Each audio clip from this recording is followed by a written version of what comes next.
Moscow under siege, Putin in panic, and Russia running out of men to fight. The war is finally coming home. Drones hit the heart of the Kremlin's air defenses. Panic spreads through Moscow. Putin's regime is cracking under pressure. His soldiers are broken, and his empire of fear is falling apart. How long can the bunker dictator hold on before everything collapses? This is Ukraine Today. I'm Zorislava Kolesnikova, and tonight we show you how the myth of Russian power is burning to the ground.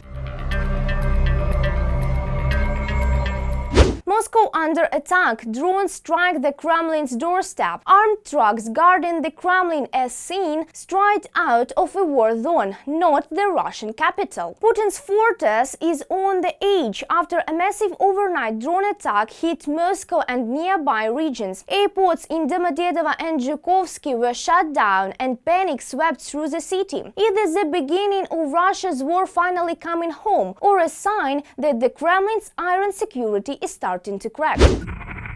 Pickup trucks with machine guns mounted on their roofs along the perimeter of the Kremlin. It's unlikely that Putin and his generals expected to see such a scene in the fourth year of the war. This past weekend, Moscow and the surrounding region came under a massive drone attack.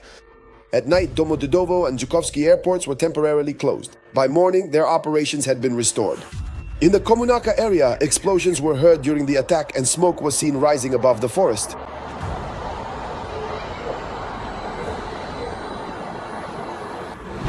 All night, Moscow Mayor Sobyanin wrote in his Telegram channel about drones being shot down. Other Russian public channels also reported on the large-scale drone attack.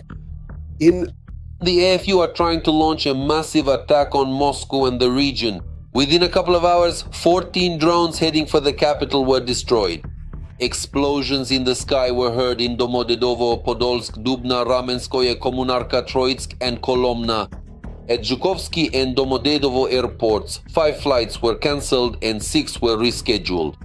Restrictions on departures and arrivals have been introduced. In the Moscow region, a massive fire broke out at the Serpukhov oil depot as a result of drone strikes.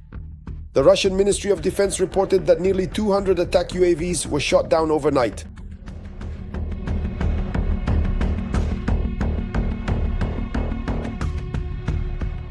This is not the first time that Russians themselves have recorded more than 40 drones heading toward Moscow.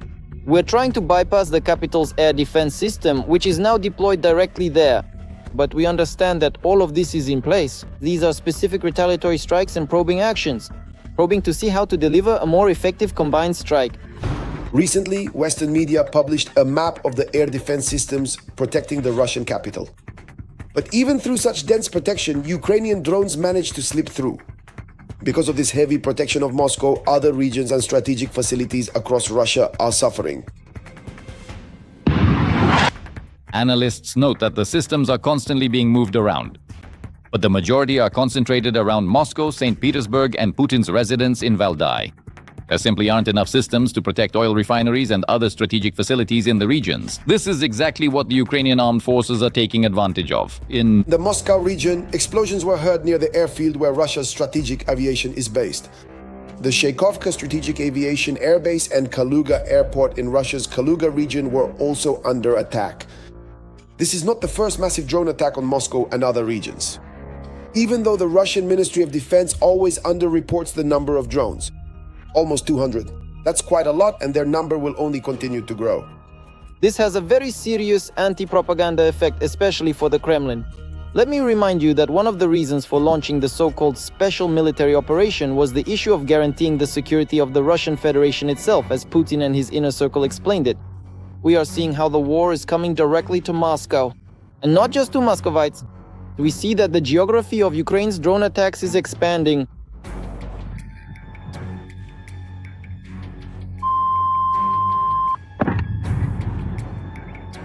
Before the start of the so-called special military operation, drones did not terrorize ordinary Russians, let alone Muscovites. Now, however, air raid alerts throughout the night are becoming a routine occurrence for Moscow. And perhaps now Russians will have questions and complaints for the master of the Kremlin. Every voice voice matters. Join our community, support independent journalism and help us bring you the truth from Ukraine. Become a member of Ukraine today. Join us now. The Kremlin in fear, Putin's regime starts to crack. For nearly 25 years, Vladimir Putin has ruled through fear, building a totalitarian empire where silence is survival and dissent means destruction. But now that empire is starting to crumble from within. The walls of the Kremlin are shaking, and even Putin's closest allies are beginning to turn on him. It is the beginning of the end for Russia's dictator, or will the bunker tyrann tighten his grip on the last time? For almost a quarter of a century, Vladimir Putin has been building a system of personal power in Russia, a totalitarian state where any dissent is punished and fear is the glue that holds the regime together. But today, this monolith is beginning to crack. The Russian dictator is in a panic, afraid of losing his grip on Russia. As the Telegraph writes, the bunker dweller carefully protects his regime from any threats. Recently, the FSB accused Mikhail Khodorkovsky and 22 other members of the Russian anti-war committee of preparing a coup d'etat. According to the security service, the organization is allegedly planning a violent seizure of power and the overthrow of the constitutional order. This tells us that the Kremlin is paranoid. Putin is searching for enemies in an attempt to strengthen his regime. John Herbst, Senior Director of the Eurasia Center at the Atlantic Council and former US Ambassador to Ukraine. After spending 10 years in a Siberian prison, Khodorkovsky was released in 2013 and fled to Europe, where in 2022 he founded the Anti-War Committee. In an interview with The Telegraph, he stated that the FSB's accusations are a reflection of the Kremlin's fear of the future and the issue of the transfer of power. What do we have in Russia? A prime minister whom no one elected, but who was appointed by Putin. Courts appointed by Putin. A parliament whose seats were filled as a result of fraudulent elections and in whose legitimacy no one believes. Mikhail Khodorkovsky, Russian entrepreneur and publicist. They couldn't care less about the liberals who fled after being neutered. They're not afraid, not in the slightest. They're afraid of each other. Of the same kind of predators. Those who circle around you, smile in your face every day, and swear loyalty. Those are the ones who can do something. And Putin knows this perfectly well. And Prigozhin's mutiny, even if it was staged, clearly showed that no one is going to defend him. Neither the National Guard, nor the police, nor the rank and file, nor the generals. No one cares, no one gives a damn. And that's why Putin is afraid. And indeed, fear becomes the key word. The dictator is cornered and the economic situation only heightens the anxiety. Russia's Minister of Economy Maxim Reshetnikov has admitted the country is on the verge of a recession. The banking system is suffocating under the debts of defense enterprises. According to Harvard analyst Craig Kennedy, $190 billion in loans have been issued to defense industry companies without guarantees. And now this bubble could burst at any moment. Moreover, Ukrainian drones have destroyed more than half of Russia's oil refineries, forcing the country into huge lines at gas stations and causing a fuel shortage. And new sanctions from across the ocean have only intensified the blow. Donald Trump imposed the most painful restrictions since the beginning of the war. The giants Rosneft and Lukoil have come under attack. Now China and India are reducing their purchases of Russian oil. Almost 3 million barrels per day are at risk, and along with them, half of the Kremlin's revenues. But Putin fears not only internal threats, but external ones as well. The dictator is pulling more and more air defense systems toward the Kremlin. There are already 5 layers of defense around the capital. Panzer, S-300 and SE-400 systems are being brought in from all regions. Russia runs out of men. Heroes return broken. At first they go as heroes, proud, loyal, ready to fight for their homeland. But war breaks them. When they come back, many are tired, bitter. Respect, honor and courage turn into loss, grief and fear. More and more Russians refuse to fight. How long can Moscow keep sending men to die? What happens to a country when it's best stop believing in the cause? Full story, we explain what life after the front looks like and why the Kremlin is losing the will to fight. At first they are heroes, ready to serve their homeland with faith and truth. What is respect, honor, dignity, courage, and defending the homeland? I know these things firsthand. But as soon as they end up at war, disappointment overwhelms them. Never go to the SO. You will end up there. So many people we've lost, it's just... There are fewer and fewer people in Russia willing to fight. My head got straightened out pretty quickly. It took me literally 3 or 4 months to fully grasp the reality of the situation. Yeah, I'd rather get locked up, go to prison or whatever, but I'm not going there. To somehow save the situation, Russia decided to lure in recruiters. The opportunity to earn money by sending someone else to war became available to Russians in the summer of 2024. The situation is really that bad. And in fact, Putin's main task now is, today, it's to increase the number of cannon fodder, which he doesn't have enough of at the front. And for this, such utterly inhumane and completely unacceptable methods are being used, where in these situations, one person, as they say, rats out or betrays another individual, often without any regard for the consequences. There are also horrifying stories about neighbors, and even worse, when a wife might turn in her own husband, or the most terrible of all, a mother turning in her son, yes, and getting money for it.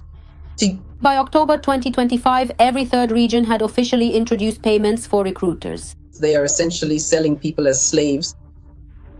It's a kind of slave trade, a new kind, which is flourishing in Russia today. But again, there's nothing surprising about it, because exactly the same methods that existed during the era of slavery are thriving in Russia today. No less than 2 billion rubles have already been spent from regional budgets. Most regions had to use money from their reserve funds for this. And all because there is simply no one left to fight. Because now everyone understands that, in reality, people are being sent to slaughter.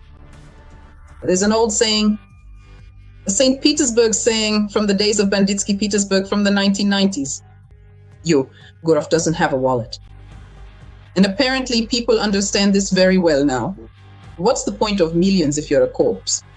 You definitely won't need them anymore. The leader among recruiters has become the Saratov region. There they spent 400 million rubles from their reserve fund on them. A comparable amount was allocated by local authorities in 2025 for the construction of apartment buildings.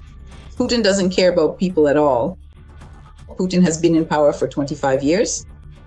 Among those years, there were times when Russia was awash in oil revenues. And yet, the emergency housing still hasn't been resettled. To this day, there are people in Russia, maybe not many, but there are some, who live in barracks. Barracks that are falling apart, where the sewage system has failed, where the electricity is constantly short-circuiting. These barracks, for example, are standing without any foundation. People are simply living in appalling conditions. But Putin doesn't care about the people. But that's not all. In regions where the plan to recruit people for the war has failed, the authorities are willing to pay 500,000 rubles to those who can bring in as many residents as possible. There's always the printing press, so they can print as much money as they want. The other thing is, when this printed money isn't backed by anything, you can pay it out. But then you just won't be able to buy anything with it in the store. That's true. But for now, people haven't realized yet that inflation will be enormous, so they can still be bought with these payouts. And now the latest news. The State Duma has passed a law on year-round conscription for military service. Apparently the recruiters just can't cope. Or maybe there's simply no one left to recruit. The federal law was passed unanimously. Congratulations, esteemed colleagues. That's all for today on Ukraine Today. If you stand for truth and freedom, like, comment and subscribe. Your support helps us expose the lies, reveal the truth and keep Ukrainians' voice strong. Stay informed and stay with Ukraine.